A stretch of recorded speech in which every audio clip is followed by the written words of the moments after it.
Viewers break तो बाद तुहाडा स्वागत है जी। डॉक्टर साहब साडे कोल कुछ टिप्पणियां हन जो नवंबर 84 ਦੀ सिख नस्ल कुशी संबंधी हन। वीर गुरबाज सिंह लिखते हैं, इस सिस्टम च किसी भी घट गिनती नूं इंसाफ नहीं मिलना, पर दा अखीर हशर सोवियत यूनियन वांग टुकड़े टुकड़े होकर खत्म होने वाला ही होवेगा।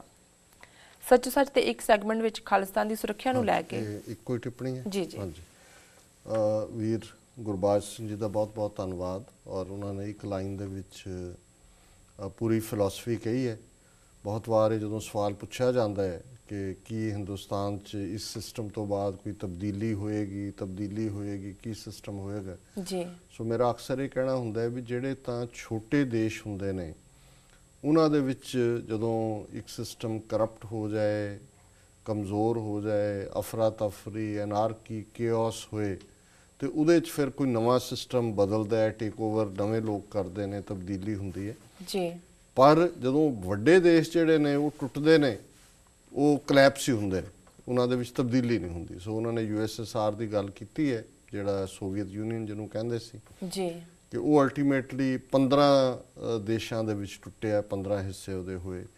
यूगोस्लाविया एक होर कंट्री है जिहदे 7-8 टुकड़े होए और सोवियत यूनियन भी यूगोस्लाविया भी ये आर्टिफिशियल कंट्री सी, कोई फर्स्ट वर्ल्ड वॉर तो बाद कोई सैकेंड वर्ल्ड वॉर तो बाद क्रिएट हुई हैं, इधरला इलाका उधरला इलाका। सो ये कुदरती इतिहासक तौर पर उन्होंने वो रुकवे भी नहीं सी जिहदे ते वो एडे वड्डे देश बन के बह गए जी। सो इस तरह इंडिया जिहड़ा है एक जोग्राफिकल यूनिट के तौर पर एडमिनिस्ट्रेटिव जिहड़ी है यूनिट के तौर पर ब्रिटिशर्स ने जिथों जिथों 200-250 साल उन्होंने लगे दखण चों शुरू होए। पंजाब लास्ट स्टेट सी जिहड़ी उन्हां दे राज का हिस्सा बनी 1849 जी। सो कदे भी उस तो पहला 580 स्टेटां सी उत्थे, उस तो भी कुछ ज़्यादा सी, कोई कदे भी वो कोई एक होमोजेनस कंट्री तो है नहीं सी।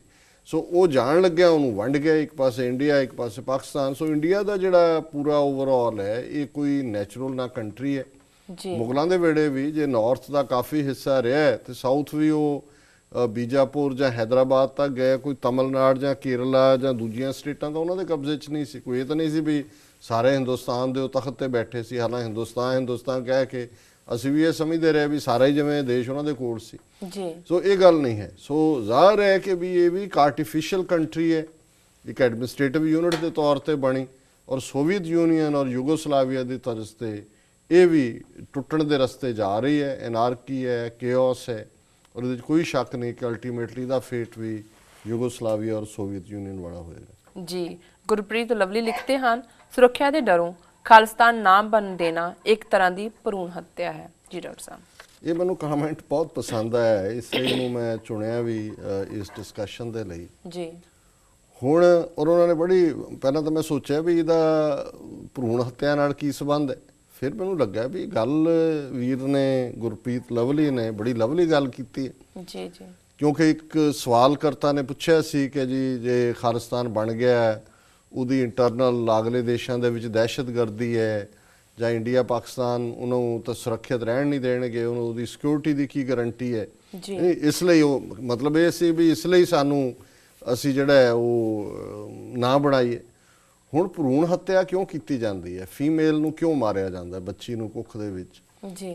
क्योंकि ज़ाहिर होंदा है कि वो समझते हैं भी ये वड्डी होएगी, इहदी पढ़ाई लिखाई इहदा विआह करना मुछ नीवी होएगी, ये सुखी वसेगी नहीं बहुत वारी जिहड़ा पहलां भी हुण तां खैर सैक्स डिटरमिनेशन टैसट दे नाल कुख दे विच ही मार दिंदे ने। जदों जम्मण तो बाद मारदे सी उदों भी यही हुंदा सी कि भाई ये तां खर्चे दा थां है, ये तां जिहड़ा साडी मुछ नीवी होएगी सो इसलिए इहनूं मार दिओ।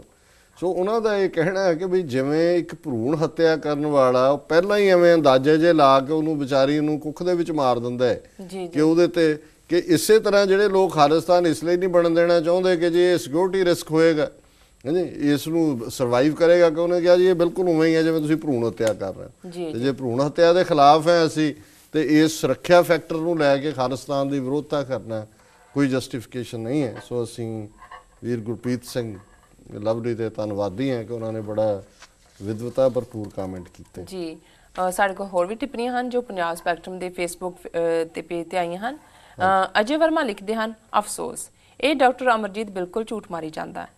ਉਹ ਸਿੱਖਾਂ ਨੂੰ ਜਿਹੜੇ ਵਿਦੇਸ਼ਾਂ 'ਚ ਰਹਿੰਦੇ ਨੇ ਪੰਜਾਬ ਅਤੇ ਇੰਡੀਆ ਬਾਰੇ ਜਿਨ੍ਹਾਂ ਨੂੰ ਜ਼ਿਆਦਾ ਪਤਾ ਨਹੀਂ ਉਹਨਾਂ ਨੂੰ ਭੜਕਾਉਣ ਦਾ ਕੰਮ ਕਰ ਰਿਹਾ ਹੈ। ਇਸ ਦੀ ਗੱਲ ਦਾ ਵਿਸ਼ਵਾਸ ਨਾ ਕਰਿਓ। ਜੇ ਕਰਨਾ ਹੈ ਤਾਂ ਆਪ ਉਸ ਗੱਲ ਦਾ ਪਤਾ ਲਗਾਓ ਕਿ ਜੋ ਇਹ ਕਹਿ ਰਿਹਾ ਹੈ ਉਹ ਸਹੀ ਹੈ ਜਾਂ ਨਹੀਂ।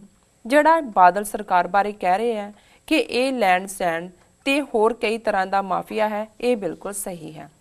ਇਕਬਾਲ ਸਿੰਘ ਹੇਠੀ ਇਸ ਦੇ ਜਵਾਬ ਵਿੱਚ ਲਿਖਦੇ ਹਨ, ਅਜੇ ਵਰਮਾ ਝੂਠ ਤਾਂ ਤੁਸੀਂ ਮਾਰ ਰਹੇ ਹੋ ਪਿਛਲੇ 65 ਸਾਲਾਂ ਤੋਂ।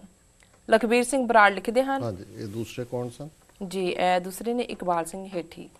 ਪਹਿਲਾਂ ਇਹਨਾਂ ਦੀ ਗੱਲ ਕਰ ਲਈ ਹੈ, ਇਕਬਾਲ ਸਿੰਘ ਹੋਠੀ। ਜੀ ਜੀ ਦੇਖੋ ਕੋਈ ਸਨੀ, ਕੋਈ ਆਸ਼ੂ, ਕੋਈ ਹੁਣ ਅਜੇ ਵਰਮਾ ਨਿਕਲਾ ਹੈ। ਉਹਨੇ ਇਹ ਕਿਹਾ ਕਿ ਜੀ ਅਸੀਂ ਝੂਠ ਬੋਲਦੇ ਹਾਂ, ਅਸੀਂ ਭੜਕਾਉਂਦੇ ਹਾਂ। ਤੇ ਵੈਸੇ ਕਹਿੰਦੇ ਬਾਦਲ ਬਾਰੇ ਜਿਹੜਾ ਅਸੀਂ ਲੈਂਡ ਮਾਫੀਆ, ਸੈਂਡ ਮਾਫੀਆ ਕਿਹਾ, ਇਹ ਠੀਕ ਹੈ। ਚਲੋ ਕੁਛ ਤਾਂ ਉਹਨਾਂ ਨੂੰ ਠੀਕ ਲੱਗਾ ਜੀ।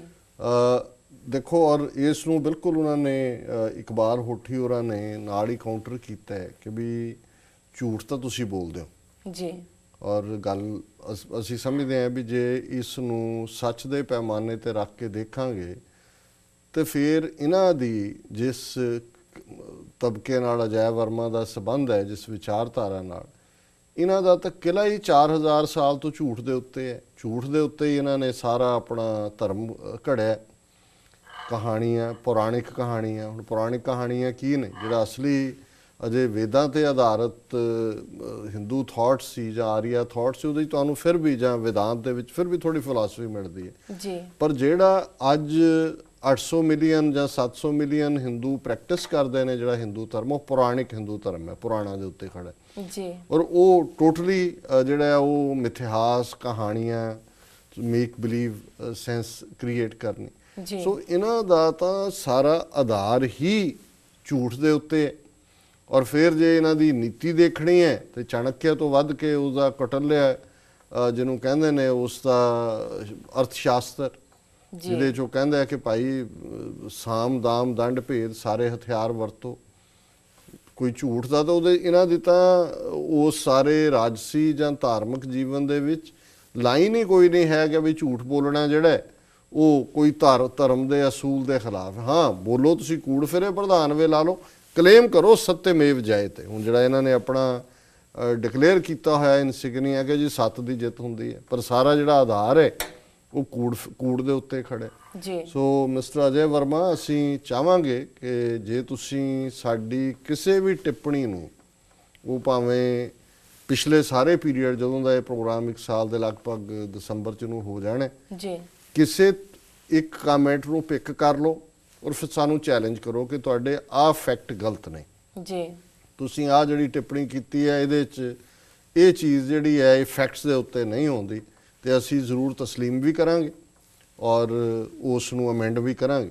ਪਰ ਜੇ ਤੁਸੀਂ ਇਸ ਕਿਸਮ ਦਾ ਚਿੱਕੜ ਸੁੱਟਣ ਦਾ ਕੰਮ ਹੀ ਕਰਨਾ ਹੈ, ਝੂਠ ਵੀ ਦੱਬ ਕੇ ਬੋਲਣਾ ਹੈ, ਝੂਠ ਨਾਲ ਦਬਾਣਾ ਹੈ, ਤੇ ਤੁਹਾਨੂੰ ਹੁਣ ਤਕਲੀਫ ਹੈ ਕਿ ਤੁਹਾਡੇ ਝੂਠ ਨੂੰ ਕੋਈ ਤਾਰ-ਤਾਰ ਕਰ ਰਿਹਾ ਹੈ 13000 14000 ਮੀਲ ਦੂਰ ਬੈਠ ਕੇ ਜੀ, ਤੇ ਉਹ ਤੁਹਾਨੂੰ ਬੜਾ ਤਕਲੀਫ ਦੇ ਰਿਹਾ ਹੈ, ਤੇ ਇਸ ਤੁਹਾਡੀ ਤਕਲੀਫ ਤੇ ਤਾਂ ਸਾਡੇ ਕੋਲ ਕੋਈ ਦਵਾਈ ਨਹੀਂ ਹੈ। ਪਰ ਜੇ ਤੁਹਾਡੇ ਕੋਲ ਸੱਚਮੁੱਚ ਕੋਈ ਇਸ ਕਿਸਮ ਦਾ ਤੱਥ ਹੈ ਜਿਹੜਾ ਤੁਹਾਨੂੰ ਲੱਗਦਾ ਵੀ ਅਸੀਂ ਮਿਸਕੋਟ ਕੀਤੇ, ਤੇ ਅਸੀਂ ਵਿਦ ਦਾ ਓਪਨ ਮਾਈਂਡ ਉਸ ਗੱਲ ਨੂੰ ਐਕਸੈਪਟ ਕਰਨ ਲਈ ਤਿਆਰ ਹੈ ਜੀ। ਲਖਬੀਰ ਸਿੰਘ ਬਰਾੜ ਲਿਖਦੇ ਹਨ, ਆ ਜਿਹੜੇ 2-3 ਬੰਦੇ ਕਹਿੰਦੇ ਨੇ ਕਿ ਆ ਝੂਠ ਹੈ, ਉਹ ਸੱਚ ਦੱਸ ਦੇਣ। ਪੰਜਾਬ ਦੇ ਨਾਲ 3 ਸਟੇਟਾਂ ਲੱਗਦੀਆਂ ਹਨ, ਹਰਿਆਣਾ, ਹਿਮਾਚਲ, ਰਾਜਸਥਾਨ। ਉੱਥੇ ਪੰਜਾਬੀਆਂ ਦੇ ਜ਼ਮੀਨ ਖਰੀਦਣ ਤੇ ਪਾਬੰਦੀ ਹੈ। ਵਰਮੇ ਵਰਗਿਆਂ ਨੂੰ ਹੋਰ ਕੀ ਸਬੂਤ ਚਾਹੀਦੇ ਹਨ, ਦੱਸੋ। ਸ਼ੇਰਾ ਸਿੰਘ ਢਿੱਲੋਂ ਲਿਖਦੇ ਹਨ, ਹਾਂਜੀ ਇਹ ਵੀ ਕਿਉਂਕਿ ਜਿਹੜਾ ਇਹਦੀ ਅਜੇ ਵਰਮਾ ਦੀ ਟਿੱਪਣੀ ਸੀ ਉਹ ਉਸ ਸੈਗਮੈਂਟ ਦੇ ਉੱਤੇ ਹੀ ਸੀ ਜੀ, ਸੋ ਉਸ ਨੂੰ ਹੀ ਲਖਬੀਰ ਸਿੰਘ ਬਰਾੜ ਉਹਨਾਂ ਨੇ ਲਿਖਿਆ ਕਿ ਵੀ ਇਹ ਤਾਂ ਡੋਮਿਸਾਈਲ ਲਾਅ ਨੇ, ਇਹਨਾਂ ਨੂੰ ਕੋਈ ਬਹੁਤਾ ਤਰੱਦਦ ਅਜੇ ਵਰਮਾ ਨੂੰ ਕਰਨ ਦੀ ਲੋੜ ਨਹੀਂ ਹੈ। ਔਰ ਉਹ ਖਾਸ ਤੌਰ ਦੇ ਉੱਤੇ ਉਹਨਾਂ ਨੇ ਐਗਰੀਕਲਚਰ ਜ਼ਮੀਨ ਦੇ ਉੱਤੇ ਲਾਏ, ਕਿਉਂਕਿ ਹੁਣ ਕੋਈ ਕੇਰਲਾ ਦਾ ਕਿਸਾਨ ਤਾਂ ਬਾਹਰ ਜਾ ਕੇ ਜ਼ਮੀਨ ਨਹੀਂ ਖਰੀਦਦਾ ਜੀ, ਨਾ ਹੀ ਕਰਨਾਟਕਾ ਦਾ ਖਰੀਦਦਾ। ਜਿਹੜਾ ਐਂਟਰਪ੍ਰਾਈਜ਼ਿੰਗ ਹੈ, ਮਿਹਨਤੀ ਹੈ, ਜਿਹਨੂੰ ਪਤਾ ਹੈ ਕਿ ਕਿਵੇਂ ਉਹਨੇ ਇੱਕ ਡੈਜ਼ਰਟ ਦੇ ਵਿੱਚ ਵੀ ਜਾ ਕੇ ਉਸ ਨੂੰ ਗੁਲਿਸਤਾਨ ਬਣਾ ਦੇਣਾ, ਉਹ ਤਾਂ ਸਿੱਖ ਹੈ, ਸਿੱਖ ਕਿਸਾਨ ਹੈ। ਔਰ ਅੰਗਰੇਜ਼ਾਂ ਨੇ ਵੀ ਇਸ ਪੋਟੈਂਸ਼ੀਅਲ ਨੂੰ ਜਿਹੜਾ ਹੈ ਉਹ ਰੈਕਗਨਾਈਜ਼ ਕੀਤਾ ਸੀ, ਇਸ ਲਈ ਉਹਨਾਂ ਨੇ ਜਿਹੜੇ ਜੰਗਲ ਨੇ ਲੈਲਪੁਰ ਔਰ ਸਾਰੀ ਬੈਲਟ ਜਿਹਨੂੰ ਬਾਹਰ ਕਹਿੰਦੇ ਨੇ, ਬਾਹਰ ਦਾ ਮਤਲਬ ਵੀ ਜੰਗਲ ਹੈ, ਉਹਨਾਂ ਦੇ ਹਵਾਲੇ ਕਰ ਦਿੱਤੇ ਸੀ। ਔਰ ਉਹਨਾਂ ਨੇ ਉਹਨਾਂ ਨੂੰ ਲਹਿ ਲਹਾਨ ਦੇ ਖੇਤਾਂ ਦੇ ਵਿੱਚ ਕਨਵਰਟ ਕਰ ਦਿੱਤਾ। ਉਹ ਸਾਰੇ ਉਹਨਾਂ ਨੇ ਕੈਨਾਲ ਸਿਸਟਮ ਲਿਆਂਦਾ, ਪਾਣੀ ਜ਼ਰੂਰੀ ਹੁੰਦਾ ਹੈ, ਪਾਣੀ ਆਇਆ ਤੇ ਉਹ ਸਾਰੀ ਬੈਲਟ ਜਿਹੜੀ ਹੈ ਉਹ, ਔਰ ਮੈਨੂੰ ਇੱਕ ਜਿਹੜੇ ਆਰਥਿਕ ਮਾਹਰ ਨੇ ਉਹ ਦੱਸ ਰਹੇ ਸੀ ਕਿ ਉਹਨਾਂ ਜ਼ਮਾਨਿਆਂ 'ਚ ਇੰਟਰਨੈਸ਼ਨਲ ਮਾਰਕੀਟ 'ਚ ਕਣਕ ਦਾ ਭਾਅ ਉਦੋਂ ਮਿੱਥਿਆ ਜਾਂਦਾ ਸੀ ਜਦੋਂ ਕਿ ਉਹ ਬਾਹਰ ਦੇ ਉਸ ਇਲਾਕੇ ਦੀ ਜਿਹੜੀ ਕਣਕ ਹੈ ਉਹ ਮਾਰਕੀਟ ਦੇ ਵਿੱਚ ਆ ਜਾਂਦੀ ਸੀ। ਇੰਨਾ ਪ੍ਰੋਡਿਊਸ ਉਹਨਾਂ ਨੇ ਕੀਤਾ। ਯੂਪੀ ਦੇ ਵਿੱਚ ਗਏ ਔਰ ਯੂਪੀ ਨੂੰ ਉਹਨਾਂ ਨੇ ਖੁਸ਼ਹਾਲ ਕਰ ਦਿੱਤਾ। ਅੱਜ ਯੂਪੀ ਵੀ ਹਿੰਦੁਸਤਾਨ ਦੀ ਤੀਸਰੀ ਚੌਥੀ ਸਟੇਟ ਹੈ ਜਿਹੜੀ ਜ਼ਿਆਦਾ ਕਣਕ ਪ੍ਰੋਡਿਊਸ ਕਰਦੀ ਹੈ, ਪਰ ਉਹੀ ਹੈ ਜਿੱਥੇ ਸਿੱਖ ਕਿਸਾਨ ਗਏ ਨੇ ਜੀ।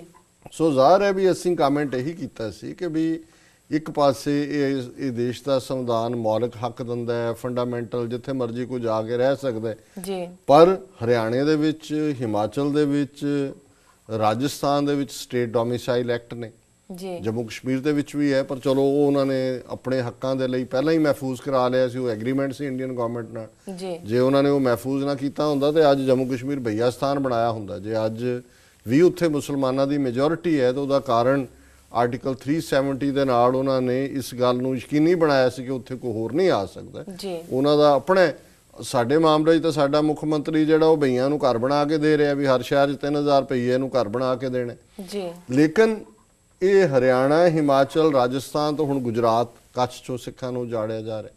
ਸੋ ਹੁਣ ਇਹ ਜਦੋਂ ਫੈਕਟ ਸਾਹਮਣੇ ਆਉਂਦੇ ਨੇ ਤੇ ਫਿਰ ਇਹਨਾਂ ਨੂੰ ਤਕਲੀਫ ਹੁੰਦੀ ਹੈ ਕਿ ਵੀ ਇਹ ਗੱਲ ਜਿਹੜੀ ਹੈ ਉਹਨਾਂ ਨੇ ਦੱਬੀ ਹੋਈ ਹੈ। ਲੋਕ ਪੜ੍ਹਨ ਪੜ੍ਹਾਉਣ ਦਾ ਸਾਡੇ ਸ਼ੌਕ ਨਹੀਂ ਹੈ, ਮੀਡੀਆ ਉਹਨਾਂ ਦਾ ਉਸ ਕਿਸਮ ਦੀਆਂ ਕਹਾਣੀਆਂ ਸੁਣਾਈ ਜਾਂਦਾ ਹੈ, ਅਸਲੀ ਤੱਥਾਂ ਵੱਲ ਆਉਂਦਾ ਨਹੀਂ ਜੀ। ਸੋ ਅਸੀਂ ਇਹਨਾਂ ਸਾਰੇ ਵੀਰਾਂ ਦਾ ਧੰਨਵਾਦ ਕਰਦੇ ਹਾਂ ਜਿਹੜੇ ਪ੍ਰੋਗਰਾਮ ਦੇਖਦੇ ਨੇ ਇੰਟਰਨੈਟ ਤੇ, YouTube ਤੇ, ਪੰਜਾਬ ਸਪੈਕਟਰਮ ਤੇ। ਉਹਨਾਂ 'ਚੋਂ ਚੰਗੀਆਂ, ਸੱਚੀਆਂ, ਕੌੜੀਆਂ ਟਿੱਪਣੀਆਂ ਵੀ ਕਰਦੇ ਨੇ। ਅਸੀਂ ਕਦੀ ਕਦਾਈ ਉਹਨਾਂ 'ਚੋਂ ਕੁਝ ਪਿਕ ਕਰ ਲੈਂਦੇ। ਸੋ ਅੱਜ ਦੇ ਪ੍ਰੋਗਰਾਮ ਲਈ ਅਸੀਂ ਕੁਝ ਨੂੰ ਪਿਕ ਕੀਤਾ ਸੀ ਜੀ। ਡਾਕਟਰ ਸਾਹਿਬ ਤੁਹਾਡਾ ਬਹੁਤ ਬਹੁਤ ਧੰਨਵਾਦ, ਤੁਸੀਂ ਆਪਣੇ ਵਿਚਾਰ ਸਾਡੇ ਦਰਸ਼ਕਾਂ ਨਾਲ ਸਾਂਝੇ ਕੀਤੇ ਤੇ ਇੱਥੇ ਲੈਣੇ ਬ੍ਰੇਕ।